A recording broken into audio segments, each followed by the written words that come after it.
아유, 좀 늦었습니다. 오늘이 생방송 시작한 지 10일째입니다. 그동안 저 국민 속으로 들어가서 많은 말씀들 들으면서 용기도 얻고 그랬습니다. 사실은 정치판이 진흙탕 아닙니까? 그곳에 있다가 시민들 뵈면서 살아가는 말씀도 듣고 제가 왜 정치 시작했는지 다시 한 번 더 초심을 돌아볼 수 있게 되었습니다. 국민과 직접 소통하는 생방송 하기를 참 잘했다는 생각이 듭니다. 앞으로 시민분들 이야기 더 생생하게 전달하도록 하겠습니다.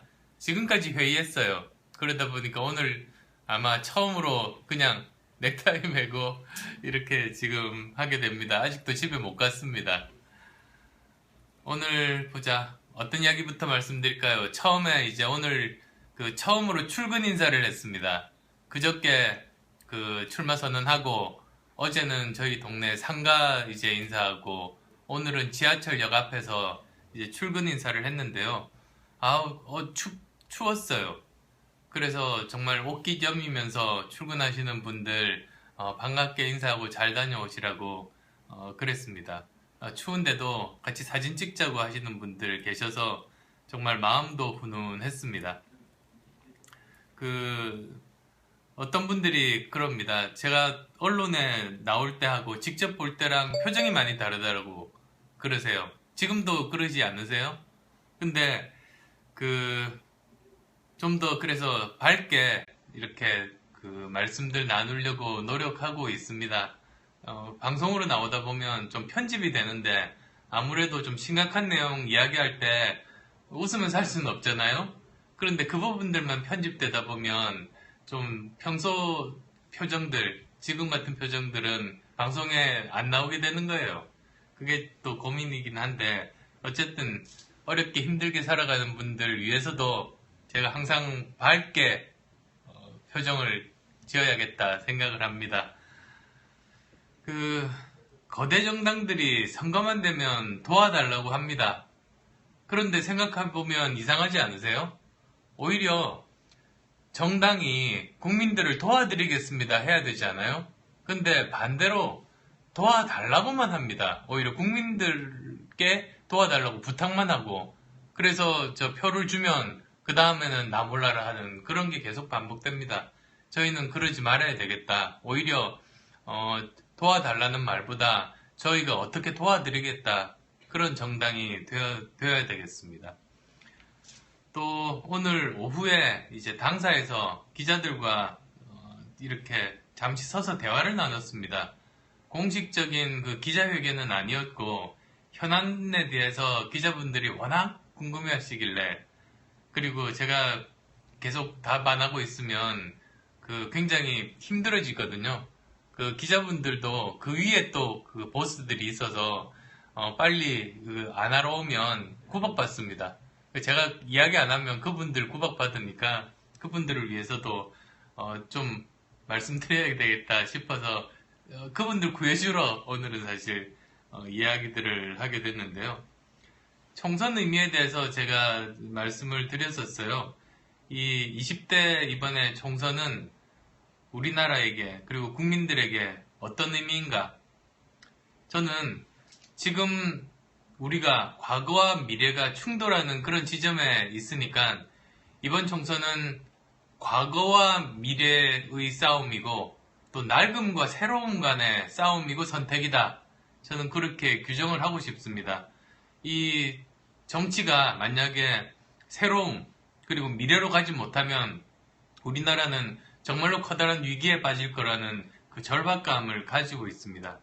그런데 어둠은 스스로 물러나는 법이 없잖아요. 해가 떠야지 물러납니다. 어둠이 물러나서 해가 뜨는 게 아닙니다. 그러니까 정말 제가 처음 국민의당 창당할 때 그런 생각처럼 낡은 이런 정치체제 극복하고 미래를 준비하기 위한 것인데 저희들이 열심히 해서 이런 낡음이 물러가는 거지 낡음이 먼저 물러가기 때문에 새로움이 부상하는 건 아니거든요. 뭐 어려운 건 알겠습니다만 그런 생각으로 열심히 하겠다는 각오들을 다지게 됩니다. 이 배터리가 점점 자, 그리고 아유, 오늘 또 알파고에 졌죠? 인류 대표가 아유, 어제에 이어서 어제보다 사실 더 충격적이었던 것 같아요. 어제는 좀 방심했다고 생각했는데 오늘은 이게 방심 안 하고 최선을 다했는데도 졌단 말이에요. 아, 이러다가 5대 0으로 지는 건 아닌지 참 걱정됩니다. 그런데 그런 모습들을 보면서 이제는 인류 문명의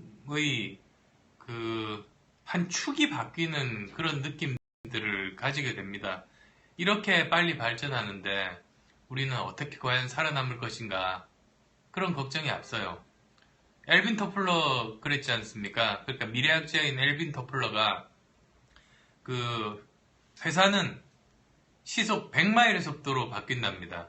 그리고 사회단체는 시속 90마일의 속도로 바뀌고 가족은 60마일 정도 속도로 바뀌는데 정치는 3마일의 속도로 바뀐답니다. 그러니까 뭐 30분의 1인 거죠. 근데 저 같은 경우도 회사를 하다가 이제 정치로 왔지 않습니까? 갑자기 속도가 30분의 1로 준 그 세상에서 제가 살고 있는 거예요. 그럼 제가 해야 될 일은 어떻게든 이 변화의 속도를 높여서 그나마 이제 세상의 변화 속도를 조금이라도 따라잡을 수 있게 하는 게 제 역할 아닌가. 즉, 정치의 변화 속도를 조금이라도 속도를 높여서 우리나라가 이 위기에서 벗어나고 그리고 새로움으로 미래로 진전하게 만드는 게 제 역할인 것 같다는 생각을 했습니다.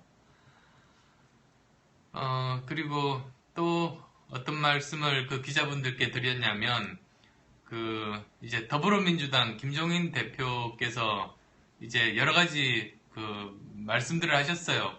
뭐 저에 대해서도 어떤 말씀을 하셨냐면 정치 잘못 배웠다 그 말씀을 하셨는데요.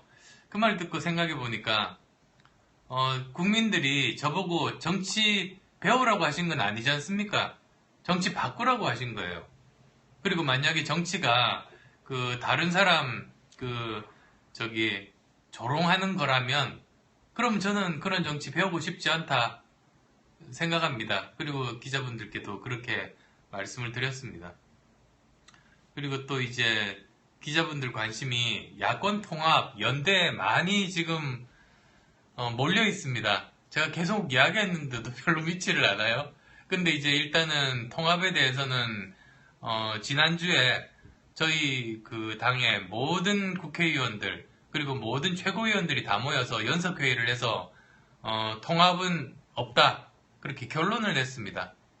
그리고 또 연대에 대해서는 어제 또 김종인 대표께서 연대는 선거구 나눠먹기니까 생각 없다 그렇게 아예 문을 닫아버렸습니다.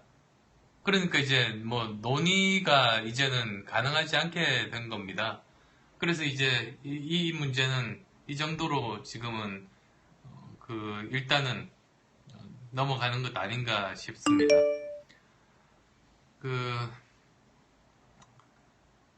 박근혜 정부 이제 보면 지금 현재 참 심각한 것이 우선은 안보 문제, 외교 문제 다 지금 문제인데요.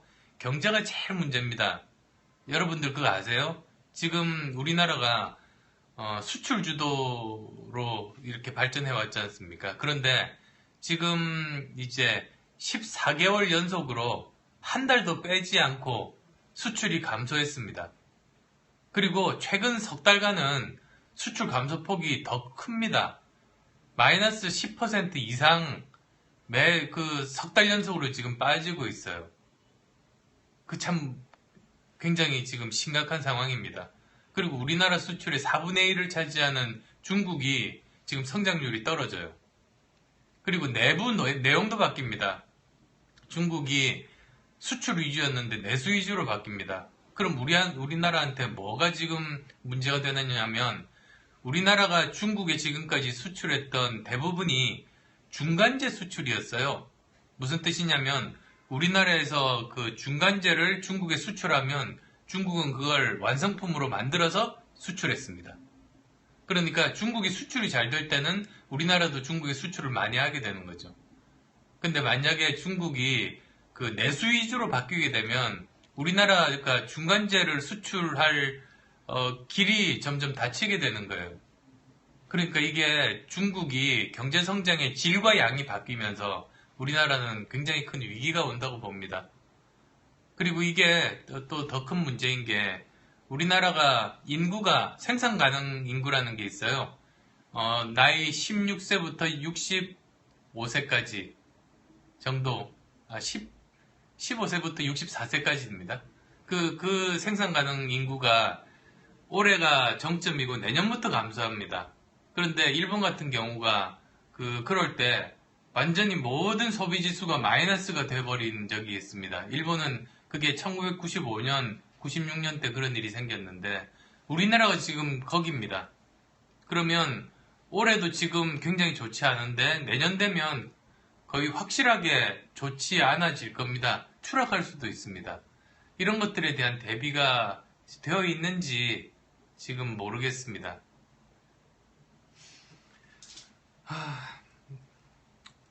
걱정인데요. 그런 것들을 제대로 해결해 나가겠다고 결심하고 생각하고 저희들이 방법들을 찾았습니다. 그게 이제 공정성장론이라는 이제 그 일종의 경제 성장 담론에 저희들이 담겨 있고 나중에 어떤 기회가 되면 뭐 간단하게 쉽게 설명드리도록 하겠습니다. 소셜 미디어 반응 한번 살펴볼까요? 우선 문자 주신 분들 보면 대구에도 관심 가져주세요. 좋아 좋아. 출산하려고 정부에서 말하지만 거기에 대한 대책이 부족하다. 의원님 응원합니다. 까꿍. 읽어달라고 그 글씨 쓰신 것 같은데 오늘따라 강해 보이세요. 강철수. 어떤 분은 강철수라고 보면서 저희 안시 정치인에서 굉장히 섭섭해 하신다고 그렇게도 들었습니다. 정치 연륜은 욕심뿐입니다. 연륜이 많아도 소용없다. 그 말씀인 것 같은데요. 공정성장론 쉽게 홍보해주세요. 라고 하셨고요. 페이스북은 어떨까요? 사투리로 갑자기 발음이 잘 안 돼. 사투리로 부탁드립니다. 더민주는 안철수. 그리고 이제 페이스북 반응도 한번 보죠. 홍희조님이 비교적 긴 사연을 주셨는데요.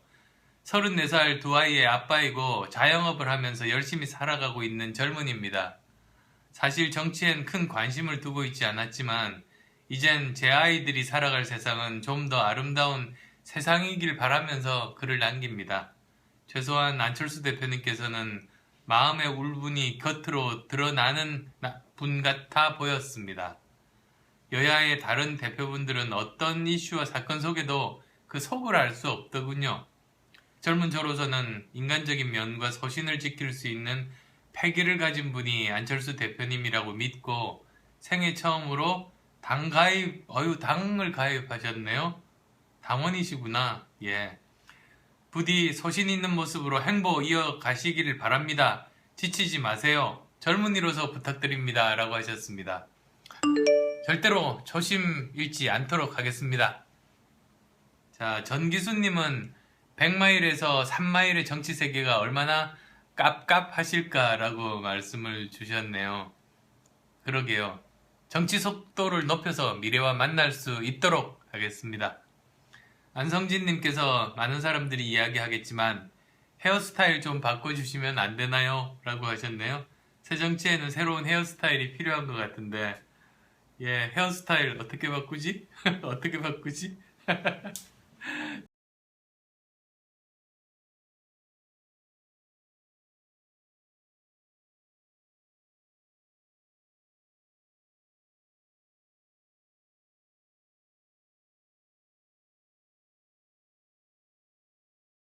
예, 좀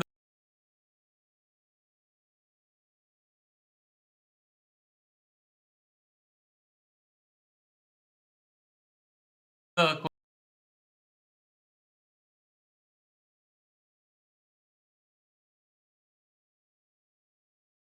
고민해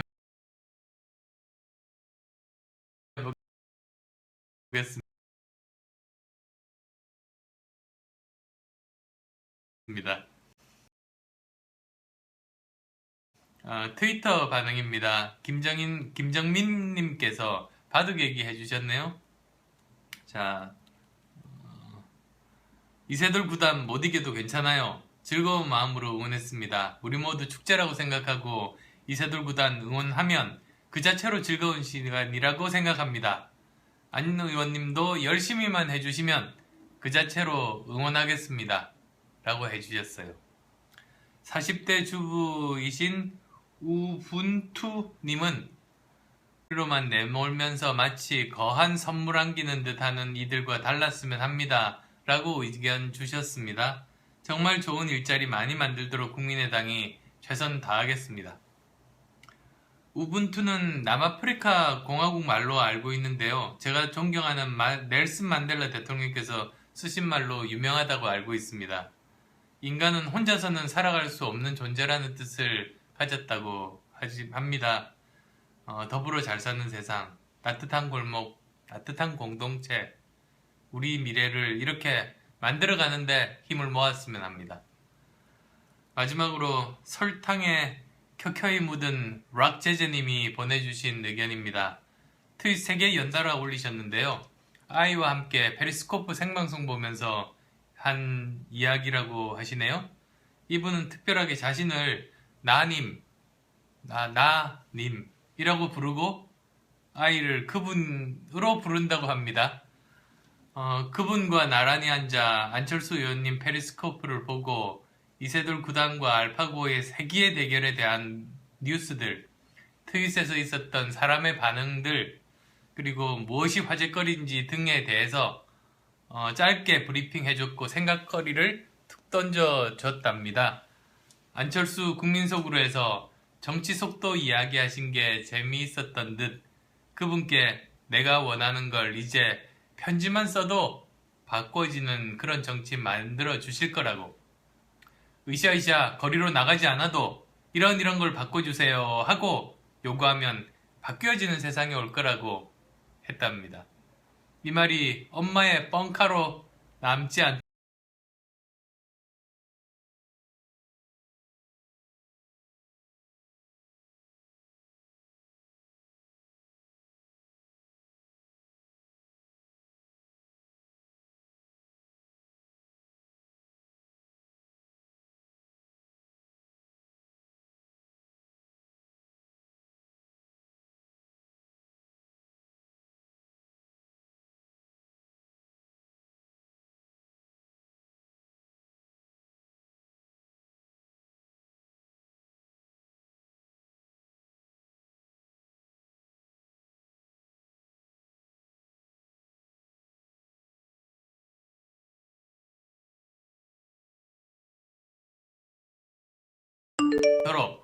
국민의당이 반드시 꼭 그렇게 바꿔주셔야겠다고 하셨습니다. 참 고맙습니다. 생방송 10일째 만에 이런 말씀 들으니까 힘이 납니다. 내일은 이제 대전에 갑니다. 오전에 지식경제센터 미건 테크노월드 간담회에 가서 미래의 경제 모델에 대해서 이야기 들을 겁니다. 그리고 국민의당 후보들 중에 선거사무소 개소식 3군데 정도 방문해서 이제 응원할 텐데요. 내일은 오늘보다 더 나은 날, 더 나은 시간이 올 겁니다. 네, 평온한 밤 보내십시오. 고맙습니다.